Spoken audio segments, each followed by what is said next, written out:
very sick and then they die. Some people die because something unexpected and tragic happened to them.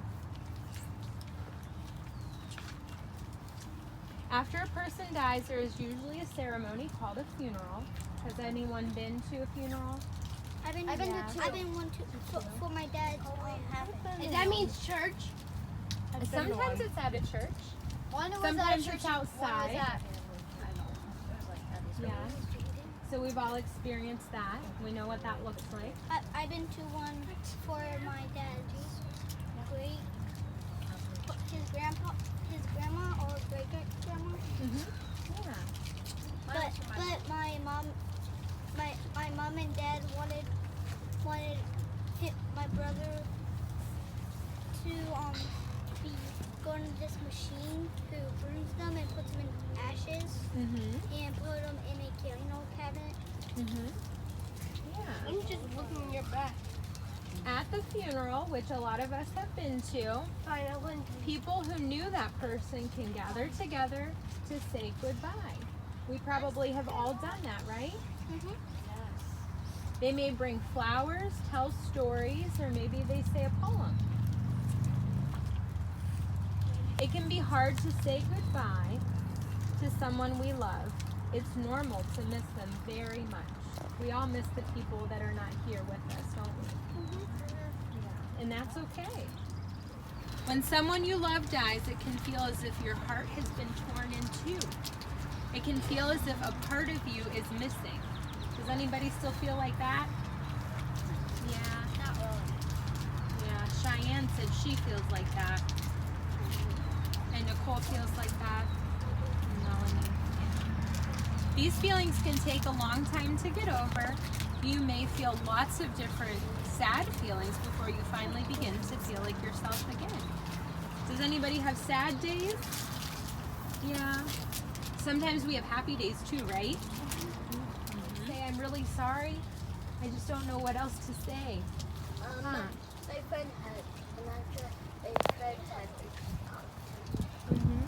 Yeah, but it's good to have friends, isn't it? Help us get through that. There's a lot that we don't know about death. Every culture has different beliefs about what happens after a person dies. Most cultures also share some beliefs, like the idea when a person dies, their soul, the part of them that made them special, takes a journey to join the souls of other people who have passed away. Maybe to some people. Even after someone you know or love dies, life goes on. The things you learn from that person stay inside of you and become a part of you. Do we all feel that? Like we keep that person special in our heart? Yeah. As time goes on, you will realize that no one is completely gone as long as you can remember the one you love. We all have special memories of those people, don't we? I really don't, because my brother died in my mom's belly, so I don't. Oh. But you remember Mommy being pregnant with him, right? Yeah. Well, I have compassion for children, especially ones that's had a recent death in their families, and I just want to be part of their day where they can have fun and try to forget about their sorrows. And I enjoy helping them and seeing that they have a good time. Can't Hope is about children who have lost someone in their family, and it's from ages 6 to 12, so they can come out and have a good time and have fun and try to forget their problems for a day. Actually, Chris Scott and myself were doing a support group over at St. Luke's in North Canton, the nursing home.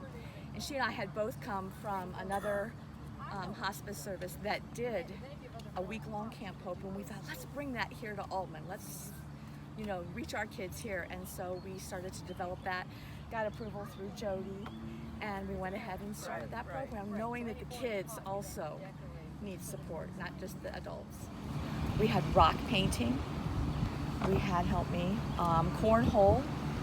We did the music. Music therapy, which is huge. We had the petting zoo. Tattoos, yes, a petting zoo where a local company from Hartford came down and she brought rabbits, bunnies, little chickens, a big rooster, some things duck? like that. Yes. A duck? That the children, some of them had never been able to touch before. We did a mask, which was probably the very most important, one of the most important. And you get a plain white mask, and on the outside of it, they color and decorate how they're feeling today. And then on the inside, they write their name and tell me, how do you feel about, losing your loved one? What does that feel like for you? Does it make you sad, angry? What are you feeling? And they did those, and I think that was it touched their heart, and it helped them to talk more. I think they responded wonderfully. I think it gave them a chance to talk about their loved ones, but to be here with other children that have also gone through a death of a loved one and not feel all alone in this process. So it was a day of fun, but also of remembering. We got it. We got it. My problem was I couldn't let go to yes. I'm sorry. Are we ready, kids? Yeah. No! So this is an important time because we're going to release the balloons with the notes that you've written to your loved one. Mom. Yes. And Dad. Dad, And okay. your cousin. And your grandma. your grandmas. Okay, on the count of 3, we're going to release the balloon and watch it go to heaven. Are we ready? 1, 2, 3.